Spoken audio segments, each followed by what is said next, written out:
good morning. It's a lovely Saturday, and I'm excited to bring you another riveting edition of the Book Review Show right here on Precious TV.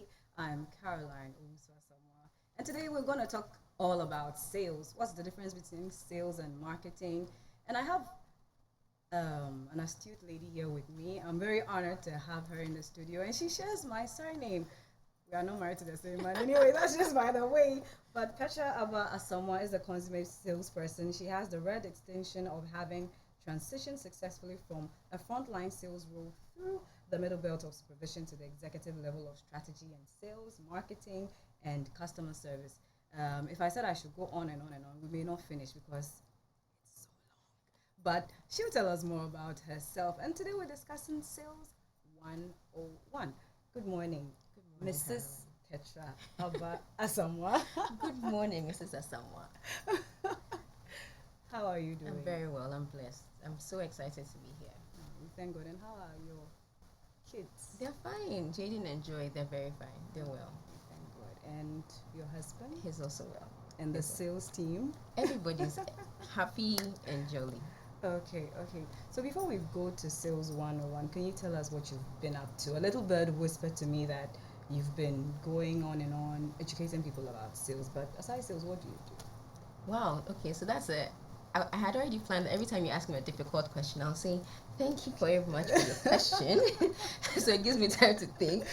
Okay. So, I teach marketing at HSE. I'm an adjunct lecturer at HSE, and I run the Sales 101 training program. It's an offshoot of the book that I've developed into a training program. So I do that for corporate organizations, but I also do a general session once a quarter.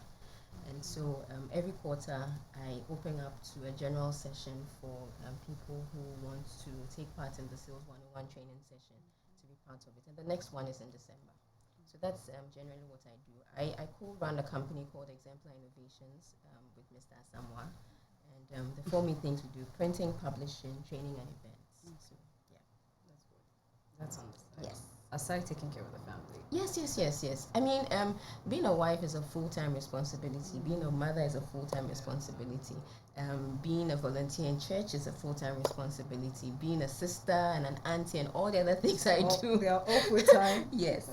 Being an author and someone who contributes very actively to other people's lives as well. So what I find is it's all about how fulfilling all of the things that you do are, and finding the right time to do the right things. Okay, so in case you just tuned in, it's the Book Review Show right here on Precious TV with me, Caroline Owusu Asamoah, and I have Mrs. Petra Aba Asamoah with me here too, and we're looking at her latest book, Sales 101. In case maybe you're shy, you don't have much confidence in approaching people, customers, and telling them more about your product or your services, this is the book for you. Petra is here with us. Okay, Petra, so before we launch or zoom into the book, what led to the birth of Sales 101? Well, so it's a result of an incident, but also a desire. An incident was like the trigger. I had a conversation with a young lady who had a very difficult time trying to get across why she called me. Essentially, she was trying to sell something, and my interaction with her made me go and complain on Facebook, like I do about lots of things. But the result of that rant made me think. I thought back and I said to myself, so after complaining about this incident, what can you do as a professional who's worked in that space for, at the time, close to a decade? And this was 2015. And so it made me think, what can I do to contribute to that space? That's one of the things. So that was like the final straw. But before that, I'd been having a lot of conversations with a few friends of mine and talking about the fact that especially in the sales and marketing environment, we tend to not have enough conversation and content from people who are actually very trained and are practitioners. So we had left the space open for other people to take over. And so I felt that it was an opportune time to contribute to the skills learning gap of something I had become very accustomed to and had built a lot of capacity in. So that for me was the thing. But ultimately, it's also the question of, why am I here? So purpose. How do I roll out why I'm here on earth without actually extending some of that into material that can live beyond me? So the fact that writers live twice.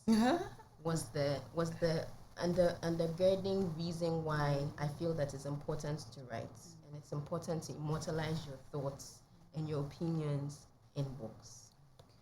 So that's the reason she gives for birthing Sales 101. It's the book review show right here on Precious TV with me, Caroline Owusu Asamoah, and we're looking into Petra Aba Asamoah's latest book, Sales 101. If you want to join us, you can do so via text or WhatsApp on 0203438710. That's 0203438710. Well, now going into the book, the book has about 13 chapters: Choice or Chance, Sales and Marketing, or Hail the Queen, a marathon not a sprint, the sales pitch, butterflies and jitters, handling objects, account management with lots of love, service recovery, what to do when something goes wrong, selling responsibility, networking and social capital, the sell attitudes, qualities of winning salespeople, and then in the final analysis. Well, my favorite chapter is networking and social capital, and the sell attitudes, qualities of winning salesperson. But we don't dwell much on that. It's just a teaser for you to get the book. Now let's just do a quick summary before when we go into The chapters. Okay, so like you mentioned, there are 13 chapters, and what I tried to achieve with the book was to create a quick reference guide to answer the questions of how do I do ABCD. Okay, we're going for a quick break. We'll be right back. Don't go anywhere.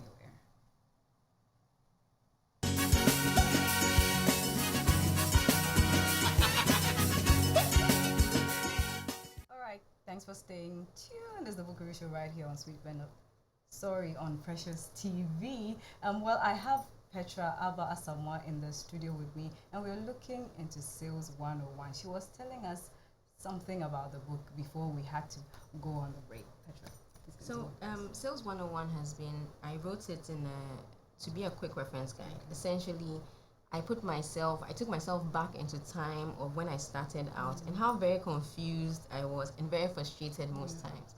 I actually write in the book how I hated being in sales at the beginning because it was very tough. It was very frustrating. Oh, it's tough. Yes, it is actually. Yeah. It has to be present continuous because it never gets.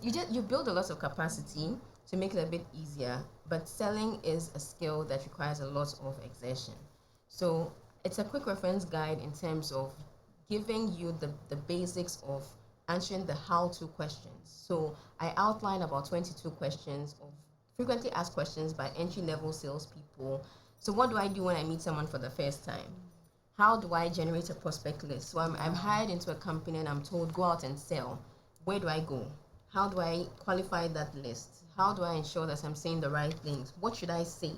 What should I put into the proposal? All of those basic but yet very important, daunting questions that entry-level salespeople have. The other thing about the book is it's also not just for salespeople. Because I recognize that, and in my experience over the more than a decade, selling is a skill that we all need as professionals. Whether you're a doctor, a lawyer, a teacher, a stay-at-home mom, you need the ability to negotiate and sell to succeed. And I liken selling to cooking being a survival skill. So you have to be able to cook to be able to survive if you want to eat find yourself food. on an island. Exactly. Yeah. So that's how I compare the two. So selling is to business and business professional as cooking is to survival of every human being. And so that's what the book is. It's a general how-to quick reference guide type book. It's a very easy read. I mean, you could sit down and finish reading it in a day. I find that the writing style is conversational. I freely discuss my frustrations and my solutions, but not just mine, but world-class best practice. And writing the book, I had the opportunity to interact with a number of professionals, CEO-level professionals, essentially to also find out what are the challenges they find their salespeople having, where are the skills gaps, and how could I provide content to respond to that gap. So now let's go into sales and marketing. People often, I mean, they go together. Yes. The sales and marketing department. Yes. You go to any company, it's always sales and marketing. Yes. Are they the same? What's the difference? So marketing, I would say, is the mother of sales.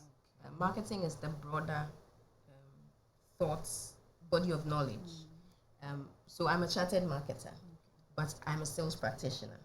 And my quest to become a good salesperson, I wasn't even going to say excellent salesperson. At the time, I was just trying to survive, keep my job and survive. So my quest to be a good salesperson is what led me to becoming a student of marketing.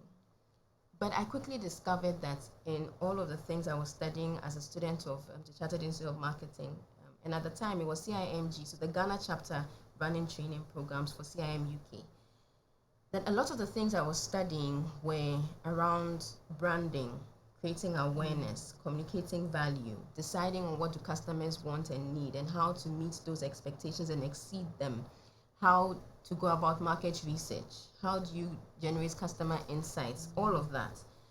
But the questions of what do I do to succeed in my sales job were not answered.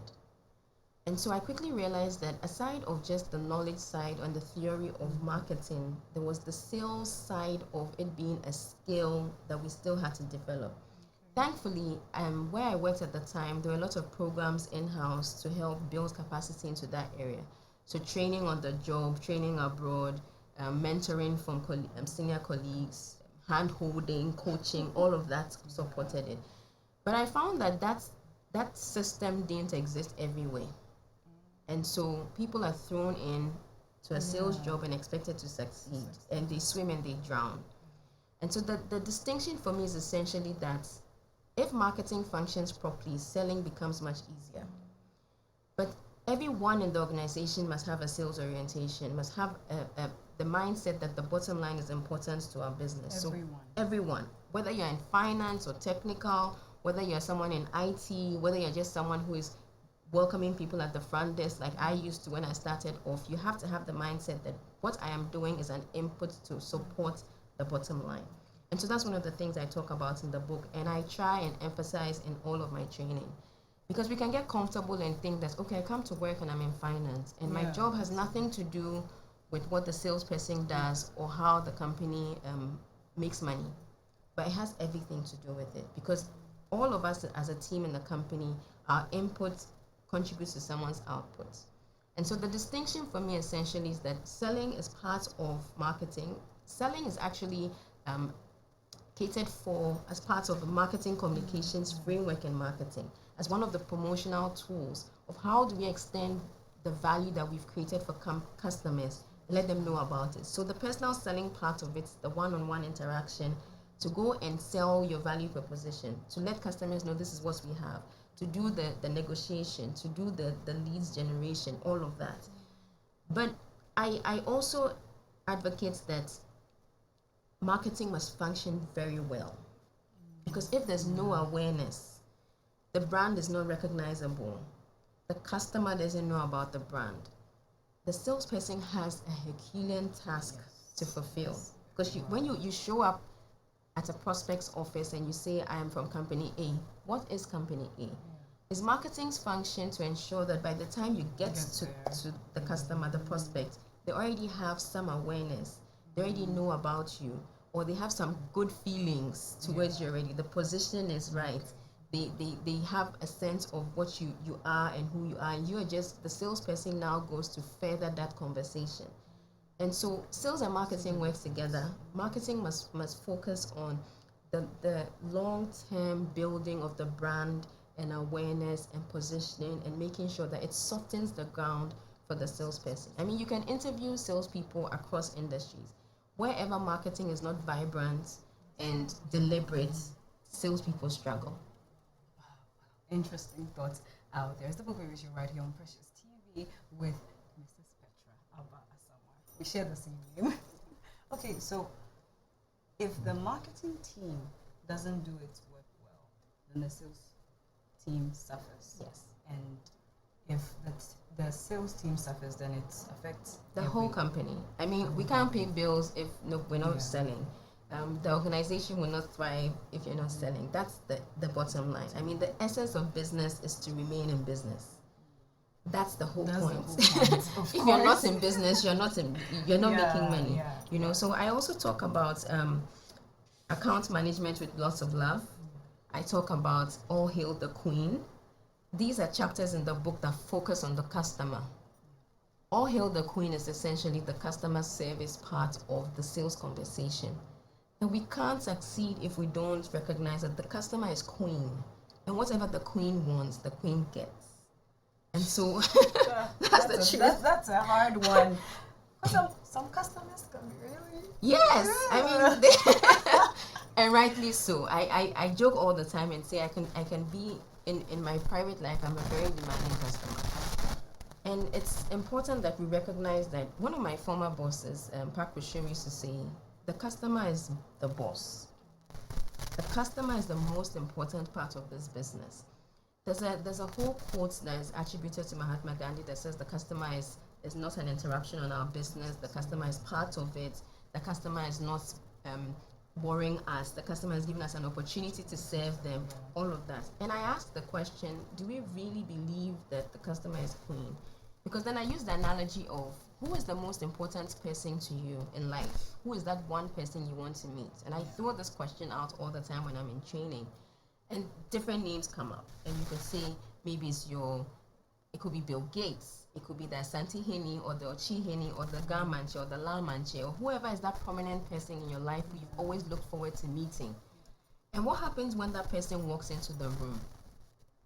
I mean, everyone stands up. They try to ask him so what he wants. You pay them attention. You look up. You're all giddy and excited. Yeah.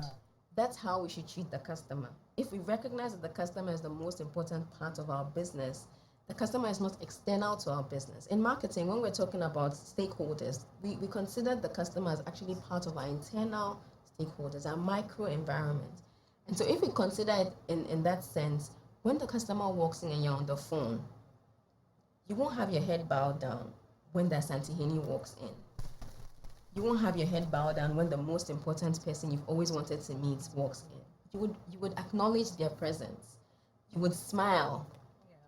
Yeah. And the person on the other end of the phone is also very important. So the skill of how to navigate that is critical. So for instance, I advise that you acknowledge the presence of this new person who's just walked in. You could just whisper and signal to them to give you a minute, put the person on hold, the one on the phone on hold. Speak the other very queenie person. Speak to the one in your presence and ask them their permission to just finish off the call. Quickly wrap it up and attend to them. So it's that skill to navigate all of those spaces. Yeah. It's a skill. Yeah, it's a skill, Caroline. I say that selling is a skill. It's something that you learn, you practice, and you master. Like everything that we become good at, we have to put a lot of time and effort into it. We have to come out of our comfort zone. That's a hard one. Yes. And one of the things I talk about in the book is the fact that I'm naturally introverted. My personality type is an introverted personality. So am I. If you don't believe it, believe it. But I've had to learn. I've had to learn to speak up. I've had to learn to be assertive. I've had to learn to walk up to people I don't know and introduce myself and be confident about it. I've had to learn to smile and talk to people who I don't know, because my job and my profession and where I'm going requires it. And it's part of a skill set that you require to move up as a business professional. How did you, you're an introvert, as you mentioned earlier. How did you overcome that? Because did you have to stand in front of them like, hello, how are you? Well, so a combination of things. There were push factors and pull factors. Okay. The push factors were in the organization I worked in, and I credit a lot to my former boss, Park Bushim, and Norman Williams, and Uncle Isaac Ashon. At the time I started off in sales, I had just finished, so I started off as a national service person at Delta Airlines, and I had no clue about the marketing sales environment. My first degree is in political science and philosophy. No, nothing related to business. Wow. And so I had to learn. And I would have instances where I am giving an invitation to go to a cocktail event where it's supposed to be a networking opportunity. And I would be terrified to death of what's going to happen when I show up and what am I going to do. And this was me, think about me 10 years ago, much smaller, much younger, and with no sense of what am I going to do. So the fear of all of that used to be very, very crippling. But then with training and coaching and encouragement from my colleagues and my bosses, it gave me a sense of what to do. So for instance, I learned the skill of working the room. So you walk into a room of 100 people. You have to have a sense of where am I starting from and where am I ending at? How many people do I want to meet at this event? Who do I want to meet at this event? And So how you do don't I just go about go, it? No, you no, no, have no. to No, you have a plan. Yeah. There's always a plan. Like there's a plan for every networking event you attend. And I say that you don't just go to networking events because you want to collect business cards. I mean, you don't meet people just to collect their business cards and take them to your office and sit and send them an pretty and just email like, the oh, I next have day. a lot of business cards. I have 1,001 business cards. That's not the point. The point is creating an opportunity for you to start a relationship with these people, to have an opportunity to sell later on. So you don't just start and say, oh, my name is Petra, I work with Precious TV, and I'm here to sell you airtime. Nobody sells like that. You start off by creating a rapport. So how do you break the ice? How do you introduce yourself in a confident way that makes you memorable? How do you receive a business card? How do you hand out a business card? There's a way to receive a business Yes, ma'am. card. Can you tell us? So if this was a business card, Okay. you don't just hand it out like that. You always hand out a business card with your name facing the person you're giving it to. So if this is a business card, I'll be handing it over to you like this. You'll be receiving it and you will look at the card. You would acknowledge it, like the most important person in your life. Okay. You would acknowledge it and you would put it in a very prominent place. So if you had a card holder, you would place it at the front of all your other business cards. You won't stack it into your back pockets, or you won't just drop it into your bag. So there's a protocol for that as well, that is part of developing a skill. And these are things that we talk about in training, we talk about part of it in the book. But I just find that so the question was, how did I come out of my fear? Consistent practice. And when I say coming out of your comfort zone, I literally had to force myself out of the very shy young lady, I don't want to talk to anybody mode, to I need to be a professional woman who wants to rise in my profession and do my best. And just recognizing that this is a skill I need to master. Like if I was thrown into the ocean, I need to be able to swim. And so it started with that realization that I have to get better at this. And there are times where, there's still times where I'm invited to places, and the first thing that comes up in my head is no, I don't want to go. I don't want to go and speak in that place. Like somebody else should go, because that's my natural disposition. But then the other part of you're a professional, you have to do this. This is required of you to get to where you're going. Kicks in, and I rationalize. Okay, so my natural disposition would be, if Caroline invites me to, and you know the number of times we've pushed this interview, I would immediately say no. Because introverted as I am, my best day is to stay at home, read a book, cross my legs, have time with my children, and just chill. I don't want to be the person standing in front of 1,500 people speaking to them. And so very recently, a friend of mine said to me, I think you write much better than you speak. And I said yes, because even when I speak, I write. So most occasions when I have to speak, I actually write down what I'm going to say. Oh, that's special for you. This is the Book Review right here on Precious TV with me, Caroline Owusu Asamoh, and we are reviewing Sales 101. What you need to know, what I need to know. I'm a salesperson too. Well, you can join us via text or WhatsApp on 0203438710, or just go to Precious TV on Facebook. We are live. Just put a comment there, and Mrs. Asamoah will address that for you. Okay, now let's look at the Queen. Are some queens more important than others, and how do you deal with that? Because you said, I mean, the queen is the queen. There's no higher queen, there's no lower queen, and you made mention of the Parietal Principle. So how does that come in? Because sometimes you may underestimate one queen, and that queen may end up bringing the 80. Yeah. So I advocate that there should be a standard for excellent customer service and service delivery in organizations. You should have a standard. And when we talk about standards in marketing, we also require that there's a service blueprint. We have to have a written down, communicated to everybody style of how we serve customers. It shouldn't be something that resides in somebody's head.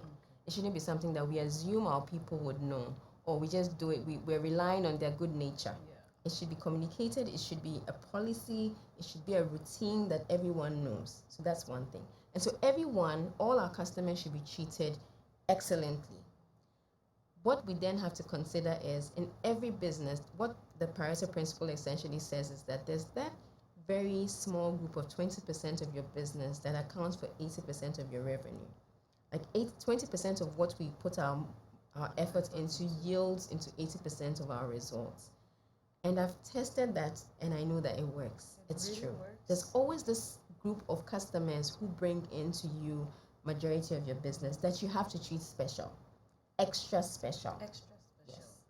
And that's why you have banks having things like prestige banking or premier banking, or they have executive banking, things like that, where they set aside an extra special service for that group of people who give them the 80% of their business. But it doesn't mean that when you walk into a bank, you shouldn't have excellent service. You should. Because we have to recognize there's a concept in marketing called the lifetime value of the customer lifetime value. You don't recognize the customer's value to your business just by the transaction that they make today, but by the series of transactions that they make or they can potentially make in the future, including referrals.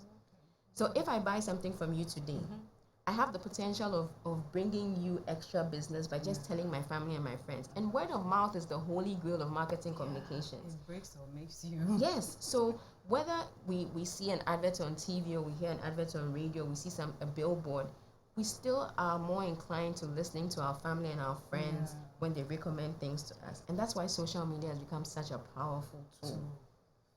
Because very, very powerful. Because if we identify more with people that we know and we trust. So the source of the endorsement is important. The credibility of the source. If I posted on Facebook and I said, can someone recommend to me a natural hair salon that is really good? And you came onto my page and says, I know this particular place, go there. The chances that I will listen to you are far higher than the advert I'll see on TV. Because I know you and I trust you and you have natural hair. Okay, so that's the thing. Then we typically ask the question, is the queen always right? Yeah. And I say an emphatic yes. The customer is always right. Yes. Because the customer is always right when we talk about customer satisfaction. Customer satisfaction resides in the customer's mind. It's just like walking into a room and saying, you walk in here and Caroline, you say to me, Petra, this room is really cold. I can't tell you, oh, why? Why are you cold? Because I'm not in your body. I can't feel what you're feeling. In the same way, when a customer says, I am dissatisfied, our responsibility as service providers, salespeople or people who are delivering service, is to accept and try and recover. Is the customer always right in terms of when they're being verbally abusive or physically abusive? No. And you have to manage a situation like that. And I say that it must never escalate to that point. And if it does, there has to be a service recovery management system where we know that when something goes wrong, what will we do? So that's one of the chapters in the book. The fact that we can't expect that we'll always be 100% right when we're delivering service. But when something goes wrong, what do we do? And that's where sometimes we miss it as business service providers. We're not sure what to do. We haven't been trained on what to do. Or we're faced with a situation where we don't feel empowered enough to do something. And so I advocate that from the frontline customer service people to the supervisory level, everyone must know. If something goes wrong, someone buys maybe a fabric from my shop, they sew something and the fitting isn't right, and they complain. Or they don't complain and we recognize that we haven't done well, what should we do? Now, what happens in Ghana typically is when the customer doesn't complain, there are times where we actually produce something and we notice there's a defect. And we say, oh, nobody will see. Nobody will notice. And so one part is longer than the other, it's crooked, it doesn't fit well, but we're just assuming no one knows. Now what happens is customers who don't complain, they vote with their feet, they move, they vote with their pockets. And so you begin to realize that you're not getting as much customers as you used to, they're not complaining. The silent customers are the most dangerous to your business. The ones that complain, you should embrace. You should thank them. Oh, thank you so much. Because when they don't complain, there's a bigger challenge. They just quietly walk away. So that means you should actually appreciate it when people Yes, complain and people yes, yes. Feedback is criticize or critical to a yeah. business. You should actually, we should be thanking, we should be giving rewards to people who complain because they're helping the business. Think about it, even in our private lives. If we're in a friendship with someone and we are fed up, we tend not to speak again. We tend not to talk, like I've said it so many times, I'm not saying it again. And we just decide on what we want to do. But if we still want to invest in the relationship, we speak about it and we want to make it better. It's the same thing with customers. Okay, all right. Okay, so now let's look at where is this service recovery? What to do when something goes wrong? Yeah, because I don't think I've really heard that. You know, people complain, and at what point do you say, okay, now let's just let go of this customer because he's not willing to accept our apology or the compensation? Well, there's a time for that. There are instances where companies and there's so many case studies of companies that decide that this particular customer is what we call a J customer. They're either lying to us or doing things that are detrimental to our business or our people that we have to sever the relationship. So there are instances like that, but those are the extreme instances. And so what I talk about in the book around service recovery is having a remedial procedure for when we do something that dissatisfies the customer. So customers expect a certain level of service and we deliver a certain level of service. The good thing is customers have a zone of tolerance. There's a space within which customers expect that, okay, maybe every time I've spoken to Caroline, she's been excellent. Once in a while, if she's not too happy, it's not a problem. So customers tend to give some space, and we call it the zone of tolerance. And so there's that space. But when you go outside of that and the service becomes dissatisfying, how do you come back? So we talk about things like, is there an apology? Is there compensation? Is there going to be a refund? What do you do? And there's some situations where a simple apology from a senior person in an organization can actually show to the customer, we've recognized we've gone wrong. We're taking this very seriously and we're sorry. You may not have to return their money. You may not have to replace it. Just a very serious gesture of, we're sorry about this and we're taking remedial action to ensure this never happens. Now that's another challenge because our culture doesn't celebrate mistakes, doesn't celebrate failure. And so when people make mistakes in organizations, we cover up. And when you cover up your mistakes, you can't recover. You can't get better. You internalize them. You don't tell your boss. You don't tell your colleagues. So nobody knows what happens. You've messed up the customer. Exactly. You've messed up the customer has stopped coming, and that's it. That's the end of the story. We've swept it under the carpet. And sometimes we end up, even giving the blame to the customer. Exactly, because we want to exonerate ourselves. Yes. Now, that speaks to the culture, the service culture of the organization. If the service culture of the organization is an open one and we try and correct things when they go wrong, it makes it easier for employees to have conversations like this. This is what I did wrong. And then we backtrack and say, how can we make it better the next time? And so one of the things that I say to team members is I don't easily accept an apology from a team member who's done something wrong. Oh, Petra, I'm sorry. I would say, okay, I recognize you're sorry, but I'm sorry is not good enough. I want to understand what went through your mind. What was the thought process that led to this action? So we can go back, we can backtrack and see where we missed it. Should we have gone right instead of left? Should we have stayed? Should we have proceeded? What did we do? And you empower people to make choices. You empower them to take responsibility for their actions. And then the manager's responsibility is to coach, to grow, to help people get better. Okay, so that's the whole idea of service recovery, that we understand that we can't, I don't believe that we should have a zero tolerance for mistakes, but a belief that sometimes things go wrong because these are human beings, a human institution. Even when there's technology can go wrong. Yes. I mean, machines can mess up on you when you least expect them. And I mean, things go wrong when you least expect them. Slides. I mean, so there are things like that. So what do you do to come back? And come back stronger. And trust me, there are times where you actually lose customers. But ultimately, I say you must learn from those mistakes. So how are we capturing all of those incidents? And so team meetings and strategy sessions should be about discussing some of those failings and how do we improve? What do we do? And I keep saying that we mustn't just rely on people's good nature. The fact that we believe that they will do the right thing, we hope they will do the right thing, but we must build a culture around systems and procedures and policies and explain and help people get those things. So you can't have a service recovery system that resides in the mind of the supervisor, that is discretionary to the supervisor. But frontline people must be empowered. So they know that when something goes wrong, this is my first line of action, because typically they're the first point of contact. The customer comes to them and starts to complain or says, something went wrong, I didn't like how it went. What do they say? Do they just sit down and look pretty and just look at the customer, or immediately say, I'm going to call my manager? What must the first point of contact do? Well, it's the book review show. In case you just tuned in, Precious TV, and I have Petra Aba Asamoah with me here in the studio. We're looking at her book, Sales 101. You can join us via text or WhatsApp on 020-343-8710. You can go to Facebook, Precious TV. We are live, or the book review show. Geez. Let me just pick some reactions from Facebook. Parkwesi says, okay, Parkwesi just gave us a love emoji. Anita says, very true. I don't know which one, what the very true means. And Jessica Day Asamoah. I think today the Asamoahs are just commenting. Love, yeah. Okay. All right. So moving on, we'll open the phone line soon.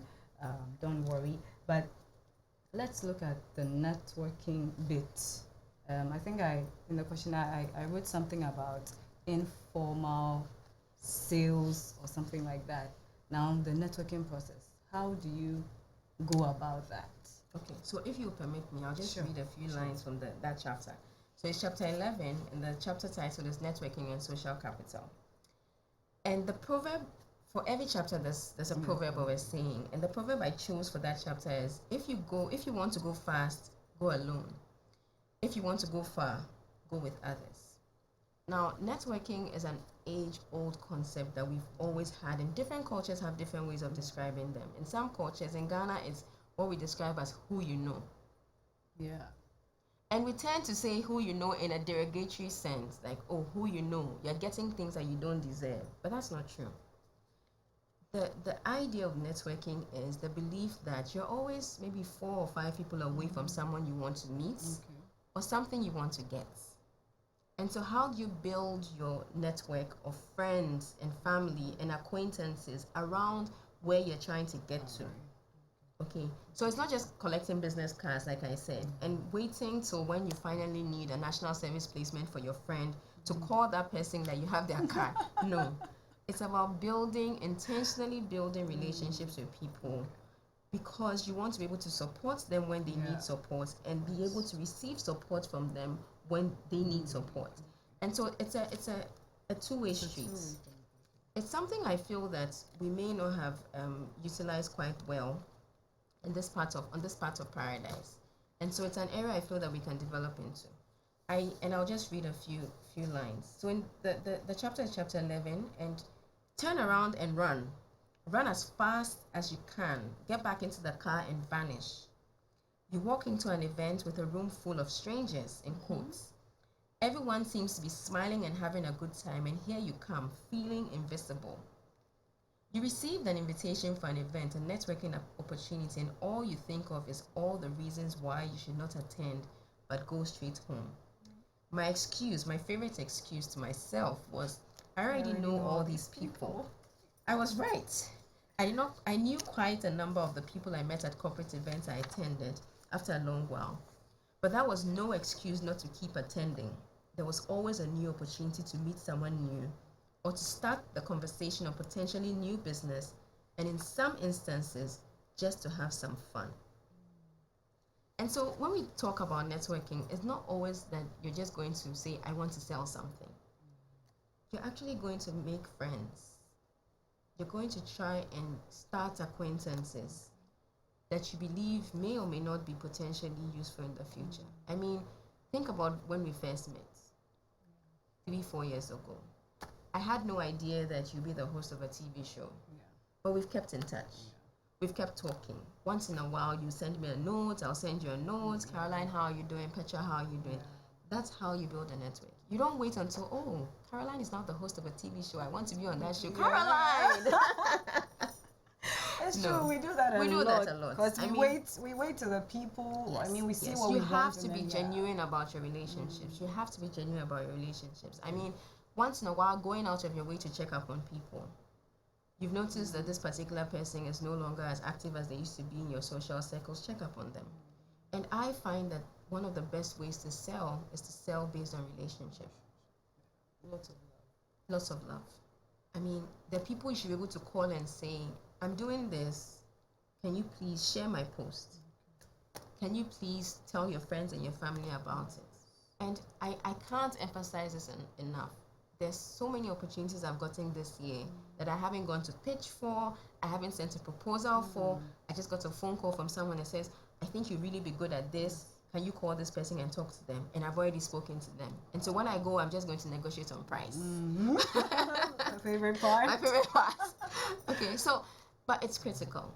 And we can talk about how you build a brand for yourself as a salesperson or a sales practitioner or a business professional in anything that you're doing to get to the point where you become a sought after person in your field.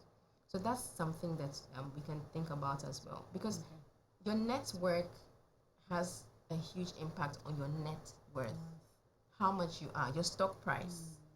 So if I told you today that Caroline, I can actually get you to talk to whoever you want to talk to in whatever industry, I won't be lying, because essentially what I'm saying to you is, I know someone who knows someone who can get you there.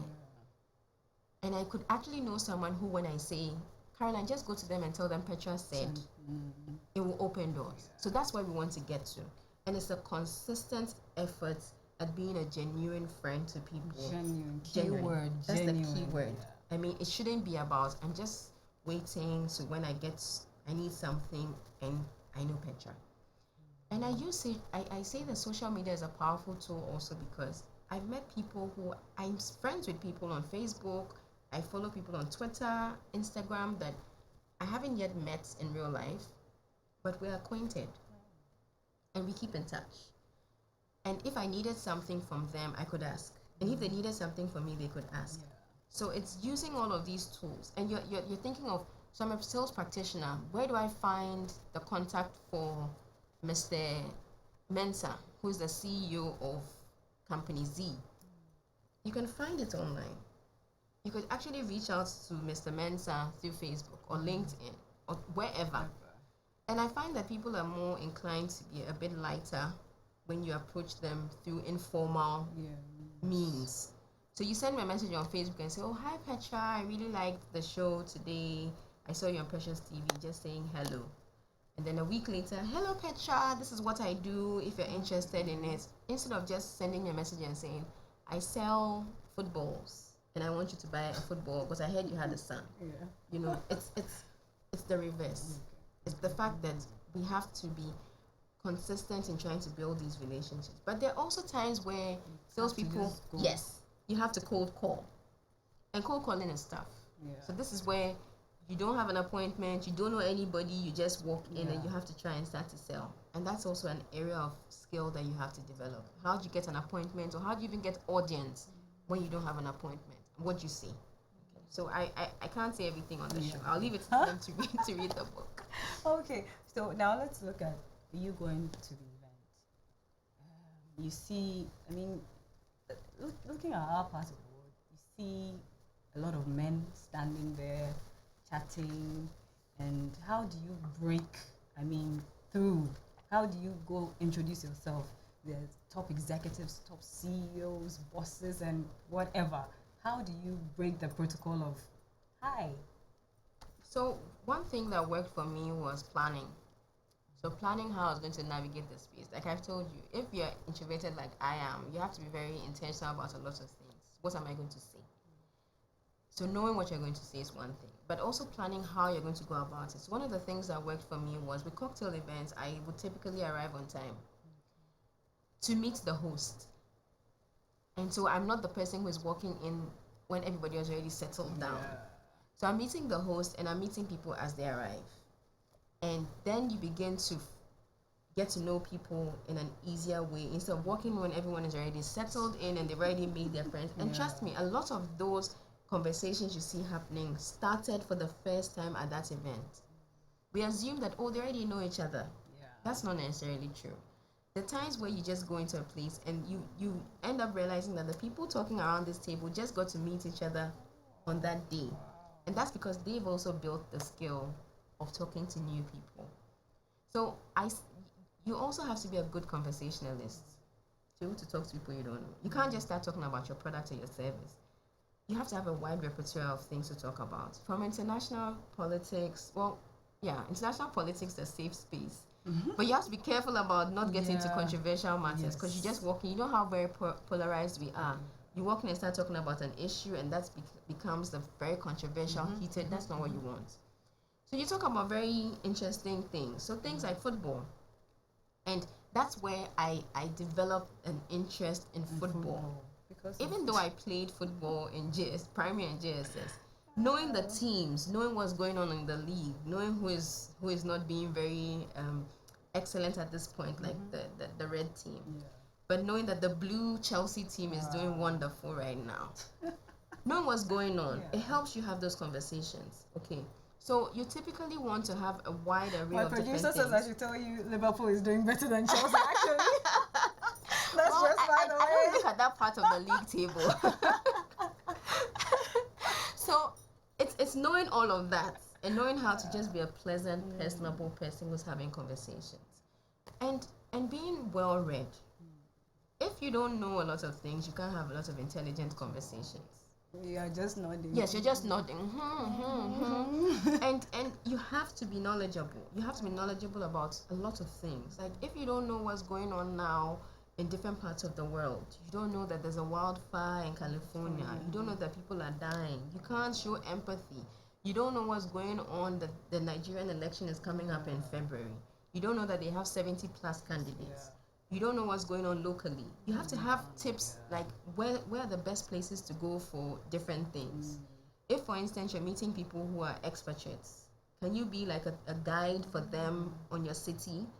You live in Accra and you don't know where the best restaurants are, you don't know where the happening places are because you're always at work. That doesn't work. So a salesperson has to be interactive, has to be able to speak well on a number of issues, from current affairs to politics to whatever. Just avoid the controversial spaces where you can get very sensational and heated. But you have to be a good conversationalist. And being a good conversationalist means being well read and knowledgeable. Because you don't want to say things you don't know anything about. So for instance, you ask someone, everybody's having a conversation around the Premier League, and then you go and say, I support Olympics, which is the team I support in Ghana. And everybody's talking about the English Premier League, and then you start talking about Olympics that was relegated. Or they're talking about or maybe a team Mourinho, that's and you're like, I know that man. He stays behind my back. Or he's a very good actor. Yeah. Things like that can be very, very embarrassing.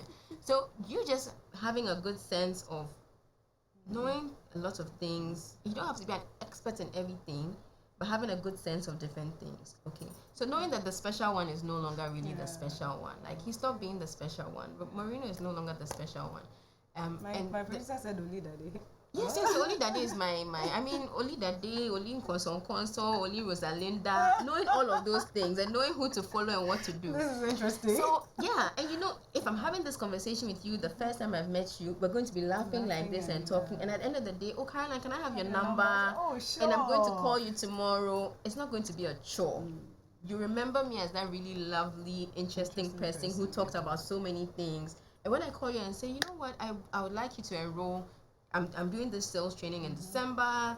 Your team, would you like them to come? Yes, there's so many things.